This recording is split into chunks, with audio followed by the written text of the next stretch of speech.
पूज्यपाद स्वामी ने कहा, परोपकृति मुत्सज्जय सोपकार परो भवा।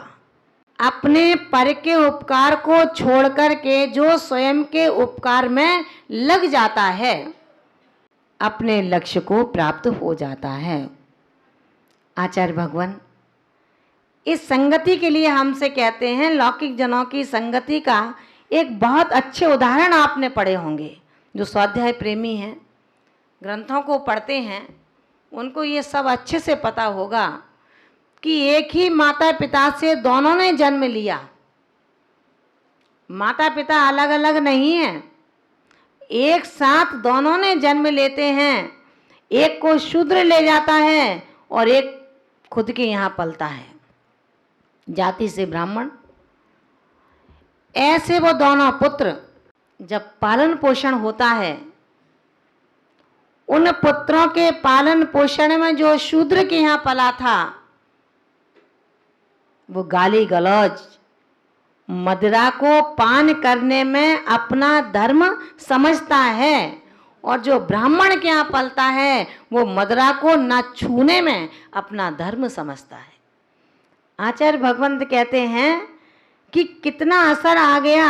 जो 9 महीने गर्भ में रहा उसमें शिक्षित नहीं हो पाया, लेकिन 9 महीने बाहर आने के बाद जो शूद्र के यहाँ पलता है वो गाली गलौज में जीता है। जो ब्राह्मण के यहाँ पलता है वो वेद और पुराणों की गाथाओं में जीता है। आचार्य भगवंत कहते हैं कि प्रवृत्ति में भेद है, लेकिन जन्म में अभेद है। उसकी प्रवृत्ति में भेद दिखाई दे रहा है, लेकिन जन्म में कोई भेद दिखाई नहीं दे रहा। इसी तरह से जो शूद्र के यहाँ पला उसने शूद्रता को ग्रहण कर लिया, और जो ब्राह्मण के यहाँ पलता है वो पलते पलते कालांतर में इंद्रभूत गौतम गणधर बन जाता है। महान भावों, इसी प्रकार से एक माता पिता की 2 संतानें अलग अलग संगति के कारण अलग अलग व्यवहारी बन जाया करती हैं। ऐसे ही कसाई की संतान है राग और द्वेष। राग भी बंध का कारण है, द्वेष भी बंध का कारण है। दोनों ही ये संतानें मोक्ष को दिलाने में कार्यकारी नहीं हैं। फिर हम सब इनकी संगति को करके, इनको अपने जीवन में उतार करके क्या हम अपने लक्ष्य को पहुंचेंगे? इतना जरूर है, पुण्य और पाप दोनों से मोक्ष नहीं है। अंतर इतना है, पाप नरक के द्वार को खोलता है और पुण्य स्वर्ग के द्वारों को खोल देता है। इतना ही अंतर है, लेकिन मोक्ष के द्वार को उद्घाटित करने के लिए हमें पुण्य और पाप दोनों को ही बुद्धिपूर्वक छोड़ना होगा। लेकिन कब तक? अब आप कल से ही कहें कि माताजी ठीक है, हम मंदिर आना बंद कर देते हैं क्योंकि पुण्य भी छोड़ना है और पाप भी छोड़ना है। आचार्य भगवंत कहते हैं, इतना नादान भी ना बन, तू तो बहुत समझदार है। कितनी भक्ति और कितनी अच्छी बातें करता है। जब तुझे किसी को समझाने का नंबर आता है, लगता है कि सारा पांडित्य द्वादसंग का तेरे अंदर ही समा गया है। लेकिन जब अपने प्रश्नों को पलटते हैं तो लगता है मेरे प्रश्न दूसरे की तरह भरे हुए नहीं हैं, खाली के खाली हैं। आचार्य भगवंत कहते हैं, हम नरक से बचें, जो कि नरक से जाने की अपेक्षा स्वर्ग जाना ज्यादा अच्छा है। पाप करने के लिए बहुत मेहनत करना पड़ता है, लेकिन पुण्य करने के लिए कोई मेहनत नहीं करनी। मोक्ष जाना है तो कुछ नहीं करना, मोक्ष तो और सरल है। सब कुछ छोड़ करके बैठ जाओ, अपने आप को देखने का पुरुषार्थ करो। दोनों हाथों से दुकानदारी करते हो फिर भी शांति नहीं है। यहाँ कहते हैं तुम तो हाथ पर हाथ रख कर के बैठ जाओ, कुछ कर पुरुषार्थ ही नहीं करना, मोक्ष सहजता से प्राप्त हो जाएगा। और स्वर्ग और नरक जाने के लिए हमें बहुत मेहनत करनी पड़ती है। अगर नरक जाना है तो आसानी से नहीं जा सकते। आचार्य कुंद कुंद भगवंत कह रहे हैं, नरक जाने के लिए तुझे इतनी मेहनत करनी है, 5 पापों को करना पड़ेगा, दूसरे की देरी पर दस्तक देनी पड़ेगी, तभी तो तू परिस्त्रीगम्मी बनेगा। भगवान की प्रतिमा के सामने खड़ा है और खड़े होने के बाद भी विचार कर रहा है कि कहाँ खड़ा हूं, इससे अच्छा तो मधुशाला चला जाता तो अच्छा रहता। देखने में भगवान के सामने खड़ा है, देखने में भगवान का अभिषेक कर रहा है, भक्त के वस्त्र पहने हैं, पुजारी की ड्रेस में है और जोरों से तल्लीन हो गया भक्ति में, लेकिन मन के शब्दों के साथ जो परिणामों का परिणमन चल रहा है वो हमें निरंतर अशुभ प्रयोग की ओर ले जा रहा है। सामाजिक में बैठे हैं, आंखें बंद हैं, स्थिर शरीर है, कोई चलायमान नहीं है। घंटे बीत गए, 2 घंटे 3 घंटे तक बैठा है, कितना बड़ा साधक है। लेकिन ठीक उसी तरह जब परिणामों का स्थानांतरण चल रहा है तो ठीक उस तरह कि सुबह से लेकर शाम तक काली पट्टी बांधी गई जिसकी आंखों पर घुमाया जा रहा है, विचार करता है कि मैं आज कितनी लंबी रास्ता को तय कर चुका हूं, लेकिन सायकाल जब वो कोलू बंद होता है, पट्टी खोली जाती है तो वहीं का वहीं दिखता है। घंटों की सामायिक वर्षों से कर रहे हैं, ध्यान वर्षों से कर रहे हैं, प्रभु का भक्तांबर वर्षों से पढ़ रहे हैं, सहस्र नाम को 3 बार पढ़ते हैं, अभिषेक डेली करते हैं, सोने के कलशों से करते हैं। रे मानव, किंचित भी तो तेरे कसायों का उपशम हो गया होता तो कितना अच्छा होता। प्रवृत्तियां नहीं छूटी, प्रवृत्तियां छूट जाती तो तेरा जन्म सार्थक हो जाता। राहगीर सड़कों पर चलता है और सड़कों पर चलते हुए कहता है, उस उद्यान से खिले पुष्प को, रे गुलाब तू कितना सुंदर है, तेरी सुवासना चलते हुए राहगीर को भी रुकने के लिए मजबूर कर देती है। तेरे शरीर के आजू बाजू में कांटे ना होते तो कितना अच्छा होता। वही राहगीर और आगे बढ़ता है, देखता है कि एक ऊंचे वृक्ष पर कृष्ण, जो द्रव्य से कृष्ण है, सुंदर मधुर कंठ से सुंदर गान गा रही है।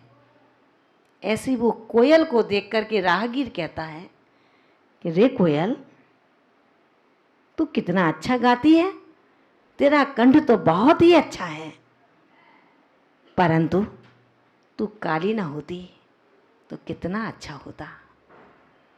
और आगे बढ़ता है, अथाह लंबाई चौड़ाई गहराई के आयतन को धारण करने वाले समुद्र को जब देखता है तो कहता है कि रे समुद्र, रे विशाल जलाशय, तुम कितने गहरे हो, कितने चौड़े हो, कितने भरे हुए हो, लेकिन काश खारे ना होते तो कितना अच्छा होता। प्रकृति के इन तीनों उपहारों ने मौन में कहा, रे इंसान, तू भगवान की प्रतिकृति है, तेरे अंदर भगवान बनने का साहस मौजूद है, तेरे अंदर भगवान बनने की क्षमता और शक्ति मौजूद है, लेकिन काश तेरे अंदर दूसरों के दोष देखने की आदत ना होती तो तू कितना अच्छा होता। महान भावों, चित्रकार मूर्तियां बनाता है, शिल्पी मूर्तियां बनाता है। एक दिन मूर्तियों को बनाते बनाते मूर्तियों के आगे बैठ गया और उसने कहा कि रे भगवान, तुम भी कलाकार हो और मैं भी कलाकार हूं। क्या कहा? तुम भी कलाकार हो और मैं भी कलाकार हूं। तुमने भी अपनी कलाकृति से इंसानों की मूर्तियों को नीचे भेजा है और मैंने भी इंसानों की मूर्तियों को बना करके बेचा है। तुम्हारी मूर्ति और मेरी मूर्ति में सिर्फ इतना अंतर है, तुम्हारी मूर्तियां एक दूसरे को देख करके लड़ने लगती हैं और मेरे द्वारा बनाई गई मूर्तियों को देख करके लड़ने वाले भी अपना शीश झुका देते हैं। परमात्मा की मूर्तियां इंसान के रूप में हैं। लौकिक जनों की संगति से यही असर होता है कि जो जैसा है हम भी वैसे ही बन जाते हैं। आचार्य भगवान ने कहा कि यदि एक श्रावक ग्रस्तों से बात करेगा तो उसकी बुद्धि ग्रस्तों जैसी होगी। वो भोगी है, वो विषयों का रोगी है, और तुम योगी हो, विषयों के त्यागी हो। आचार्य भगवान कहते हैं, त्यागी त्यागी में भी अभेद हो तो ही दोस्ती करना, वरना मत करना। त्यागी त्यागी हो, साधक साधक हो। साधक यदि विराधक है तो भी उससे दोस्ती मत करना, अपने जी की रक्षा करना। क्यों? उसके अंदर ये क्षमता नहीं है तुम्हारी कमियों को, तुम्हारे दोषों को वो दूर कर सके। वरन तुम्हारे मन में यदि किसी के प्रति विद्वेष की भावना है तो वो यही कहेगा कि बिल्कुल सही सोचा है तुमने, वो ऐसा ही है। महान भावों, हम ये विचार करें कि इस पद पर जैन कुल को पाकर के भी हम अपनी संगति को सुंदर बनाने की कोशिश करें। ये संगति का ही तो प्रभाव था कि संगति को पाकर के जिसने माँ बनकर के बेटे को जन्म दिया हो और बेटे ने कसाई की संगति करके जब उसके पैरों में अपनी पैर से ठुकरा दिया, लात मार दी, तो उसी संगति का परिणाम था कि शालिनी बनकर के उसको पैर को खाने लगी। हमको और आपको चमड़े के चक्षुओं से दिखता है कि देखो बेचारे यतिराज जिनको शालिनी खा रही है, हटाओ इसे, भगाओ इसे। आचार्य कुंद कुंद स्वामी कहते हैं, जब तक तेरे परिणामों की शालिनी नहीं निकलेगी तब तक ये शालिनियां ना जाने कितनी बार तेरे शरीर को अपना ग्रास बनाती रहेंगी। हम दूसरों को देखते हैं, खुद को भी तो देखें। हमें ये तो दिखा कि कंस ने उग्रसेन को छीके पर बैठा दिया, ये तो कहा कि देखो कितना दुष्ट है, बाप की इज्जत नहीं करता। उसने तुम्हें राजगद्दी दी और तुमने उसको किसी दिन का नहीं रखा। आचार्य भगवान कहते हैं, हे दीन के बेचारे, तेरी बुद्धि पर बड़ा तरस आता है। आज तुझे दीनहीन दिख रहा है, और जब वही कंस मुनराज बनकर के तेरे नगरों में चर्या करने आया, तूने बेरी पिटवा दी कि कोई भी मुनराज को आहार नहीं देगा, क्योंकि मुनराज ग्रस्त अवस्था में मेरे मित्र थे, मेरे महलों में उनको आहार दूंगा। महान भावों, ध्यान रखना, राज समाज महा अघ कारण, भैर बड़ा वन हरा। ध्यान रखना महान भावों, जिस संपत्ति में हम झूल रहे हैं, जिनको अपना मान रहे हैं, वो किंचित भी तेरे नहीं है। ये निद्रा तेरी नहीं है, जग जा, कब तक सोता रहेगा। पूरी रात सोया है फिर भी तेरी नींद पूरी नहीं हो पाई। इस मोह नींद को कब जगाएगा? इस मोह नींद से कब ऊपर उठेगा? छोड़ दे इस नींद को। क्या होता है रात और क्या होती है दिन, पूछो उन सिमंदर स्वामी से जो रात और दिन के अभेद रीति से समो शरण में विराजे हुए हैं। महान भावों, ऐसे लौकिक जनों की संगति से एक साधक महावाचाल बन सकता है, परिणामों से कुटिलता को ग्रहण कर सकता है, दुर्भावनाओं से युक्त हो सकता है। दुर्भावनाएं उसकी छोटी मोटी नहीं होंगी, जो जितना बड़ा होता है उसकी पहुंच भी बहुत बड़ी होती है। अगर उसके लिए हमने कहा कि भैया स्वाध्याय में आ जाया करो, जिसे जिनवाणी अच्छी नहीं लगती, लेकिन जैसे ही जिनवाणी पूरी होती है, जीवों की हिंसा का तनिक ध्यान न करने के बाद मेरा स्थान बिल्कुल स्वच्छ होना चाहिए, उस परिणति में मेरा मन है। लेकिन जिनवाणी का जहां रसास्वादन हो रहा हो वहां पर उसको चैन नहीं पड़ता, या तो नींद आती है या फिर दूसरों की बुराइयां याद आती हैं, अथवा किसी को कोई समय दे रखा होगा, वो आ रहा होगा, यहां ध्यान न रह करके दरवाजे पर ध्यान रहता है। रे मन, तू कितना अधम है, तू कितना चोर है, तू कितना पापी है। मोक्ष मार्गी बनने के बावजूद भी अभी तक तू जग नहीं पाया कि मैं अपनी अधमता को छोड़ दूं, अपने पाप को छोड़ दूं। मेरे अंदर जो कसायों का चोर बैठा है, मेरे अंदर भोगों का जो चोर बैठा है, विषयों का जो चोर बैठा है, उसको निकाल करके बाहर कर दूं। आचार्य भगवान कहते हैं, संगति का असर इतना है, जल वही है जो तुम्हें प्राण देता है।